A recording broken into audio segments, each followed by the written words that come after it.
Stop overpaying. Brainy Buyer's head-to-head comparison mean you save. Like what you see? Subscribe and fund the fight for honest reviews. Torn between the SONY 28-70mm F3.5-5.6 and the Nikon Z 50-250mm lens? It's a classic zoom lens dilemma. Are you after versatility or reach? The SONY, a renewed gem, promises a lightweight, all-purpose experience. But is renewed just a fancy word for used? Not at all. Amazon Renewed means it's been inspected and tested.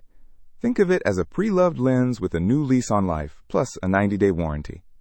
Its 28-70mm range is super practical. You're at 28mm for wide shots, then zoom to 70mm for portraits. The Nikon, also renewed, boasts that telephoto reach.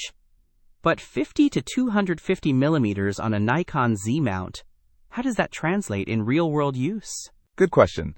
Let's break it down. The Sony's optical steady shot, or OSS, is key. It helps stabilize your shots, especially in lower light.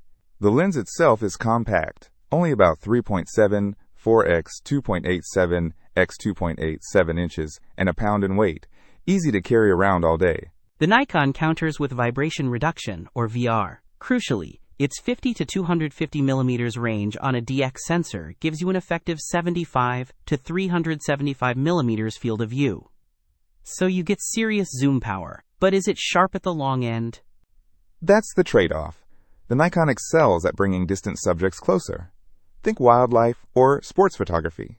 But at 1.8 pounds, it's noticeably heavier than the Sony. And what about the aperture? The Sony is f3.5 to 5.6, while the Nikon is f4.5 to 6.3. Does that difference matter? It does, especially in low light. The Sony's wider aperture lets in more light, giving you brighter images and shallower depth of field. Plus, customers rave about its value for money and seamless autofocus. True, but the Nikon's assignable control ring is a nice touch. You can customize it to control aperture, ISO, or exposure compensation.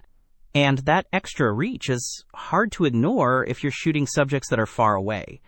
Exactly.